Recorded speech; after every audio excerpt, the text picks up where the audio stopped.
અમરેલી જિલ્લાના ચલાળા શહેરમાં આવેલા આરકેએમએમ બોયઝ હાઈસ્કૂલ છેલ્લા 5 વર્ષથી બંધ છે। એક સમયે બોયઝ હાઈસ્કૂલમાં 500થી વધુ વિદ્યાર્થીઓ અભ્યાસ કરતા હતા।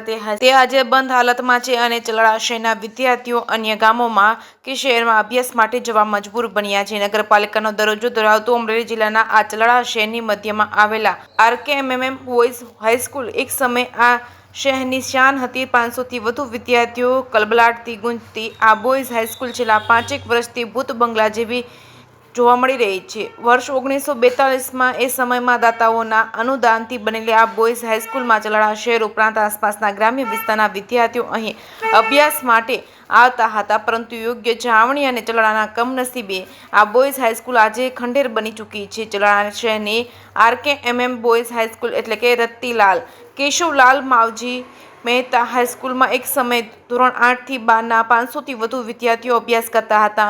અહીં 35થી વધુ હાઈ ક્વોલિફાઈડ શિક્ષકોનો સ્ટાફ હતો, પરંતુ છેલ્લા 5 વર્ષથી આ હાઈસ્કૂલ સંપૂર્ણ બંધ હાલતમાં છે। હાઈસ્કૂલનું મુખ્ય બિલ્ડિંગ જર્જરિત અને જોખમી બની જતા વિદ્યાર્થીઓ અને અન્ય અભ્યાસ માટે જવા મજબૂર બન્યા છે। હવે પરિસ્થિતિ એવી છે કે આજે માત્ર ધોરણ 9 અને 10ના 5 વિદ્યાર્થીઓ અહીં અભ્યાસ કરે છે। આ વિદ્યાર્થીઓને પણ હાઈસ્કૂલની બાજુમાં આવેલ કોમ્પ્યુટર ક્લાસના ઓરડામાં બેસાડવામાં આવે છે અને કમનસીબી જુઓ, 50 વિદ્યાર્થીઓ માટે માત્ર 2 શિક્ષકો છે। સ્થાનિક લોકો પણ ચલાળાની હાઈસ્કૂલની આ દયનીય સ્થિતિ જોઈ વ્યથિત છે। અમરેલી જિલ્લાના ચલાળા શહેર ભાજપના ધારાસભ્ય જેવી કાકડીનું હોમ ટાઉન છે, નગરપાલિકાનો દરજ્જો ધરાવે છે અને આ શહેરના વિદ્યાર્થીઓ ગોપાલગ્રામ જેવા ગામડે તેમજ ધારી અને અમરેલી અભ્યાસ માટે જવા મજબૂર છે। સ્થાનિક લોકોની માંગ છે કે આ બોયઝ હાઈસ્કૂલ ફરી ધમધમતી થાય। જે સિંહ ગુજરાતી સાથે બિપિન રાઠોડ, ચલાલા। કનુભાઈ મોહનભાઈ મારું, ચલાલા। હું અહીંનો રહેવાસી છું। ચલાલાની વસ્તી 35થી 40 હજાર છે, પણ અહીંયા હાઈસ્કૂલ છે જ નહીં। પહેલાં હતી એ અત્યારે પડી ગઈ છે। આમ તમે જોઈ શકો છો કઈ રીતે પોઝિશન એની છે, બરાબર। અને અત્યારે અમારા ચલાલાના વિદ્યાર્થીઓ બહાર ભણવા જાય છે। એક વખત 20 વર્ષ પહેલાં ચલાલામાં 25 ગામના લોકો અહીં ભણવા આવતા છોકરાઓ, બરાબર। અત્યારે અમુકના અહીંના છોકરા બહાર જાય છે। અમુકનું સિટી મોટું થવું જોઈએ, એના બદલે નાનું થતું જાય છે। હવે અમારી માંગ એવી છે કે અમારા ધારાસભ્ય, સંસદ સભ્ય એની ગ્રાન્ટમાંથી નવી હાઈસ્કૂલ ચલાલાને આપે એવી અમારી માંગ છે। ચલાલા આરકેએમએમ હાઈસ્કૂલ એટલે કે રતિલાલ કેશવજી માવજી મહેતા વિદ્યાલય, એની સ્થાપના 1942માં કરવામાં આવી હતી। જે તે સમયે ધ ઇંગ્લિશ સ્કૂલ નામની આ શાળા હતી, જે ગામની અંદર ચલાવવામાં આવતી હતી। આ આરકેએમએમ હાઈસ્કૂલ નીચે અને ઇંગ્લિશ સ્કૂલની નીચે ગોપાલગ્રામ પણ શાળા ચાલતી હતી। જે તે સમયે કુલ ટોટલ 32નો સ્ટાફ હતો અને 500ની આજુબાજુમાં વિદ્યાર્થીઓની સંખ્યા હતી। અત્યારે કેમ સાહેબ સ્કૂલ બંધ થઈ ગઈ છે? કેટલા સમયથી બંધ છે? ઘણા સમય એટલે 5-6 વર્ષથી ટોટલ બંધ નથી થઈ, પરંતુ 9 અને 10ના વર્ગો ચાલુ છે। તો બીજા જે વિદ્યાર્થીઓ છે 11-12ના છે એ ક્યાં જાય? એ આજુબાજુની જે સેલ્ફ ફાઇનાન્સ સ્કૂલ છે એની અંદર ભણવા જાય છે।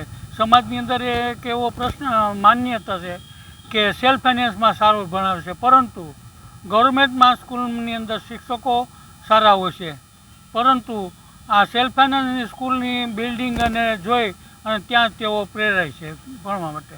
આપણા જે હોમટાઉન છે, આપણા ધારાસભ્ય અહીં એનું હોમટાઉન ગણાય છે ચલાલા, અને સ્થાનિક જે વિદ્યાર્થીઓ છે 11-12 એને સ્થાનિક જગ્યાએ ખરેખર ભણવાનું મળે તો યોગ્ય ગણાય કે શું કહેશું? હા, તો ઘરે ઘીમાં હાથમાં લાડવા જેવું કહેવાય એમ તો શું છે કે 12 વિદ્યાર્થીઓને સમયનો બચાવ થાય અને ફી ભરવી ન પડે અને ગરીબ માણસોના છોકરાઓ અહીંયા વિદ્યાર્થીઓ ભણી શકે।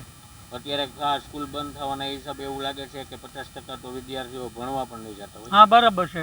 શું કહેશો એ બાબતમાં? એમાં અત્યારે એવું છે કે 9 ને 10ના વર્ગો ચાલુ હોવાને કારણે એમાં ગરીબ લોકોના છોકરાઓ છે એ અહીંયા ભણવા આવે છે અને બાકીના તો 12વીએ જાય છે। જી સાહેબ। પ્રકાશ કારિયા, ચલાલા। અમારા ચલાલા શહેર અને ચલાલા પંથકની માતૃ સંસ્થા કહીએ કે આરકેએમએમ હાઈસ્કૂલ, જે રતિલાલ કેશવલાલ માવજી મહેતા જે દાતા હતા અને દાતાના સહયોગથી 1942માં જ્યાં સ્કૂલની સ્થાપના કરવામાં આવી એ આરકેએમ હાઈસ્કૂલની અત્યારે પોઝિશન અને પરિસ્થિતિ એવી છે કે અત્યારે આરકેએમ હાઈસ્કૂલ મેન્ટેનન્સ ન થવાના કારણે ભંગાર હાલતમાં ઊભી છે, જર્જરિત બની ગઈ છે. કોઈ વિદ્યાર્થી આ સ્કૂલમાં ઓરડામાં બેસી અને અભ્યાસ લઈ શકે એવી પરિસ્થિતિ નથી. તેના કારણે વખતો વખત મેન્ટેનન્સ નહીં થવાના કારણે બિલ્ડિંગ જર્જરિત થવાના કારણે સંખ્યા પણ ઘટી ગઈ છે.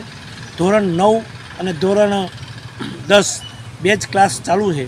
એક ટાઈમ એવો હતો કે ચલાલા અને ચલાલા પંથકના વિસ્તારના તમામ પરિવારના લોકોના વિદ્યાર્થીઓ અભ્યાસ કરતા હતા અને એક ધોરણ 8 થી 12 સુધીના ક્લાસો ચાલુ હતા. એક ધોરણના 4 ક્લાસ ચાલુ હતા અને 32 ક્વોલિફાઈડ શિક્ષકોનો સ્ટાફ પણ કાર્યરત હતો. એ પરિસ્થિતિમાંથી આજે માત્ર 2 જ શિક્ષકોનો સ્ટાફ અત્યારે કાર્યરત છે જાણવા મુજબ. તેમજ અત્યારે 2 જ ક્લાસ ચાલુ છે. અમારો વિસ્તાર ચલાલા અને ચલાલા પંથકના 25 થી 30 ગામડા ખેતી ઉપર આધારિત નિર્ભર છે. ખેતી સિવાય બીજો કોઈ ઉદ્યોગ નથી, જેથી કરીને અમારા પરિવારના બાળકોને શિક્ષણ લેવામાં અત્યારે ખૂબ જ મુશ્કેલી થાય છે. શિક્ષણ લેવા માટે, સારું શિક્ષણ મેળવવા માટે ગોપાલગ્રામ, ધારી, અમરેલી જવું પડશે, જેથી વિદ્યાર્થીનો સમયનો દુરુપયોગ થાય છે, એટલે એનો સમય બગડે છે, પૈસાનો પણ વ્યય થાય છે. આવી પરિસ્થિતિ છે ત્યારે અમારી લોકોની, ચલાલાના સમસ્ત લોકોની એવી માગણી છે કે જે આરકેએમ હાઈસ્કૂલ જે એક વખત અમારા વિસ્તારના આશીર્વાદરૂપ સંસ્થા હતી શિક્ષણ માટેની, આ સંસ્થા ફરી એનું બિલ્ડિંગ સારું બને અને બિલ્ડિંગની મરામત થાય, ફરી એમાં ક્લાસો ચાલુ થાય અને જે ક્વોલિફાઈડ શિક્ષણ મળવું જોઈએ લોકોને અને પરિવારના છોકરાઓને, વિદ્યાર્થીઓને એ મળતું ચાલુ થાય એ અમારી માગણી છે. આના માટે અમારા આ શાળામાં ભૂતપૂર્વ વિદ્યાર્થીઓ ઘણા ભણી અને અત્યારે મોટા શહેરોમાં વસવાટ કરે છે. એ પણ લોકોની લાગણી છે કે વતન પ્રત્યેનો એમનો જે પ્રેમ છે, જો અહીંનું મેનેજમેન્ટ અને ચલાલા શહેરના સામાજિક આગેવાનોનું સંકલન કરી અને જો દાતાને મળે તો દાતાશ્રીઓ પણ આમાં પોતાનું અનુદાન આપી અને આ સંસ્થા ફરી ચાલુ થાય એવા એમની પણ પોતાની લાગણી છે. એ સિવાય અમારા ધારાસભ્ય, આદરણીય ધારાસભ્યશ્રી અને આદરણીય સાંસદ સભ્યશ્રી પણ પોતાની ગ્રાન્ટમાંથી અથવા સરકારમાં રજૂઆત કરી, કારણ કે આ જે શાળા હતી ગ્રાન્ટેડ શાળા હતી, સરકારનો પણ એમાં ગ્રાન્ટેડ આવતી હતી અને હજી પણ ગ્રાન્ટ અમુક આવે છે. તો સરકારમાં રજૂઆત કરી અને આ શાળાને ફરી એક નવી બિલ્ડિંગ મળે, ફરી શિક્ષકો મળે અને ફરી ક્લાસ ચાલુ થાય તો અમારા ચલાલા પંથક અને ચલાલા શહેર એટલે તમને વાત કરું કે નગરપાલિકા વિસ્તાર હોય, આજુબાજુના સેન્ટરોમાં વચ્ચેનું માધ્યમ હોય.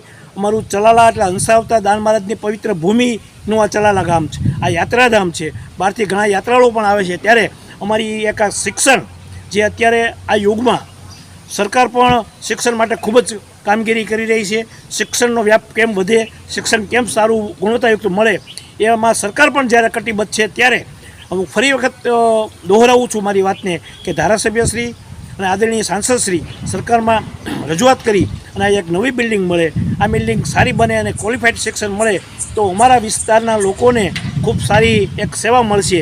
એટલે વધુ નહીં કહેતા, પણ અત્યારના સમય પ્રમાણે, કારણ કે ખેતીલાયક અમારો વિસ્તાર હોય, બીજી આવકનો હોય, ત્યારે જે મધ્યમવર્ગીય લોકો છે એના જે પરિવારના બાળકોને શિક્ષણ મેળવવા માટે જ્યારે બહાર જવું પડે છે તો શિક્ષણ ચલાલામાં મળી રહે એવી જ અમારી લાગણી અને માગણી છે. વંદે માતરમ. ભારત માતા કી જય. જય જય ગરવી ગુજરાત.